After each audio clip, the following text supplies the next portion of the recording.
Well, this is Lucy Lure. We're going to try and see if we can tie it again for you. So I'm using a size 6. I'm using an old Mustang hook because the hook's, it's a 7957BX hook. Black thread.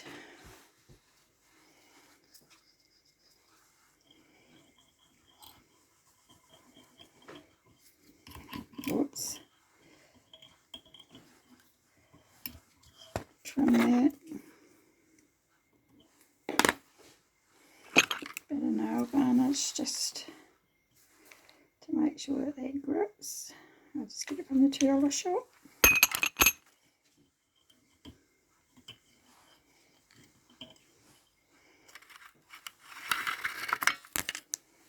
Now I'm just going to use a pheasant tail. I'm going to put this in 2 sections. I pull this up to make it even. Pull it off or cut it off. I'm going to tie that in. Now you have that. If you want it short, you have it the length of the shank. If you want it slightly longer, have it the shank plus about the gap of your hook. Whoops. I usually got a lot more light than this, so just don't want a lot of glare.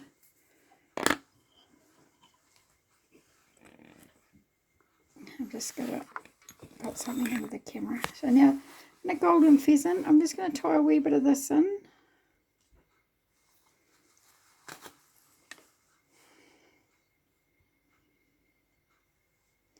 Just going to put it evenly like that. I'm going to cut it.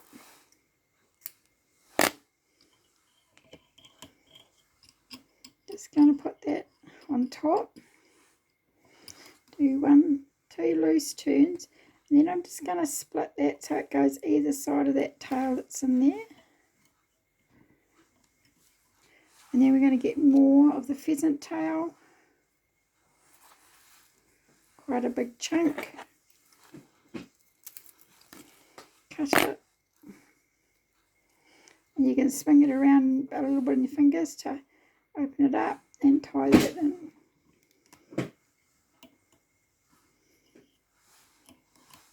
Right around the tail. Well, it's a very thick tail at the moment. And then I'm just going to trim this on an angle because it helps your body shape as well. Keep around your head clear. And just tie that in.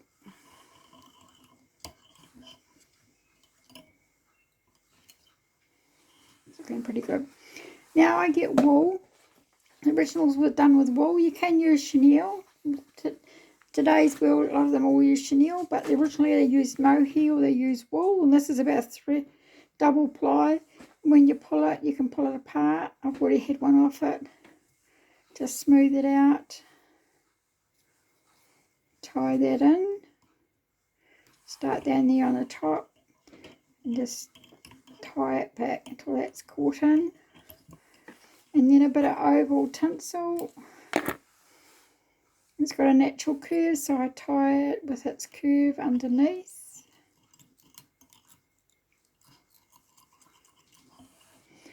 And then a wee bit of glue on that underbody. Now wool attracts air bubbles more than what chenille does. So this, just let it slide through your hands, otherwise it'll start pulling apart. And it's going to go thinner here, but we can come back and make that thick if we want to. We don't really want it too thick because we want the feathers to tie back over it. That's more than enough. Tie it off the top. Trim that. So now, if you have a pair of pliers, you can get this. I'm just going to rib this up. It's quite simple.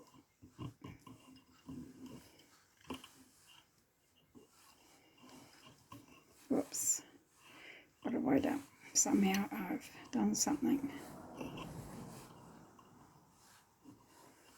I don't know what I've done. Sorry.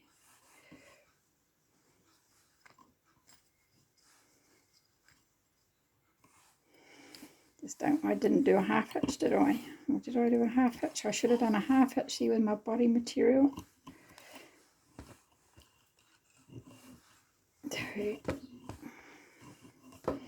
And with this, you come up, bring it round your thread, and that cuts into it. You can keep it tight, 2, 3. And once you've done that, I cut it, leaving about 1/4 of an inch or 6 mil. And see how that opens it up? And then trim that on an angle. And you can tie that in and do half hitch. And now we've got to pick out our feathers. And what have I done with our feathers? They're here.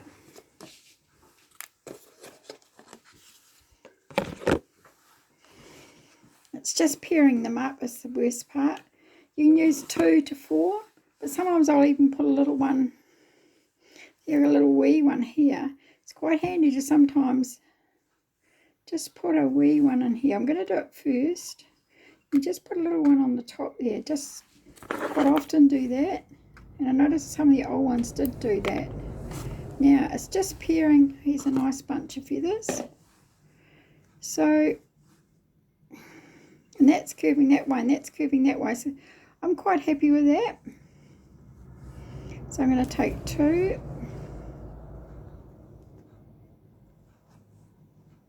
And take 2.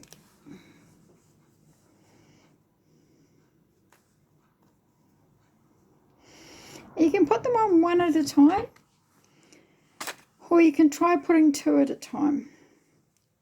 With your modern vise, you can turn your vise, but I still find it's easier. I've pulled the fluff off that, and then I'm going to measure. I might just see if I can pull these back on themselves. That will help hold up. You can pinch that.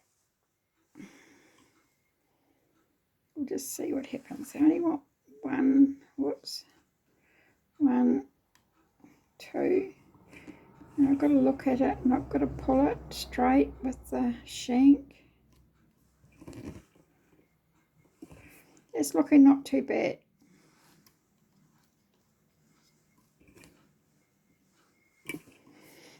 And it's looking quite flat. I think I'll leave it that, otherwise it'll go to custard if I fiddle too much with it.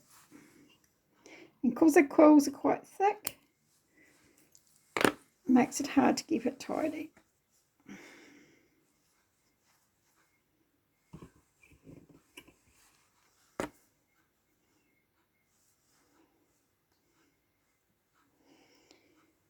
Right, I'll do the same this side. Pull the fluff off. It's a bit big.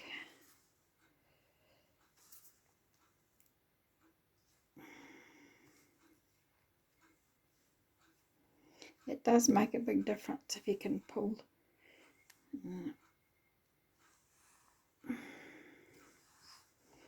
Just going to go around loose twice, and then I'm going to hold up, pull it straight so it's actually catching the fibres. This needs to be a little bit shorter.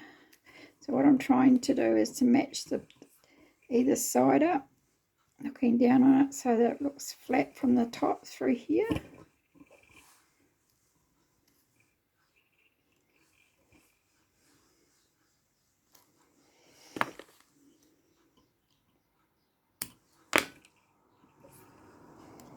Now we just untwist the thread and get a nice shaped head. Sorry, heads aren't very tidy. I'm having trouble seeing in this light, but you'll get the gist of it.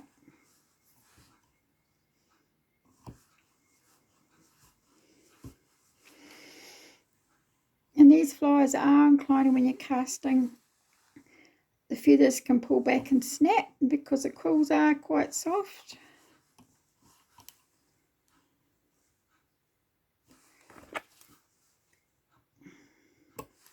So you can either varnish that or use some, I don't know what I've done with my UV needle. I did have it.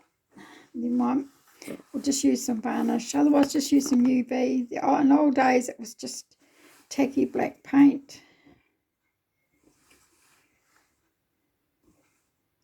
So the bigger the hook, the longer the feathers. If we get more than a size 4, then you would actually have to start putting 2 sets of feathers on.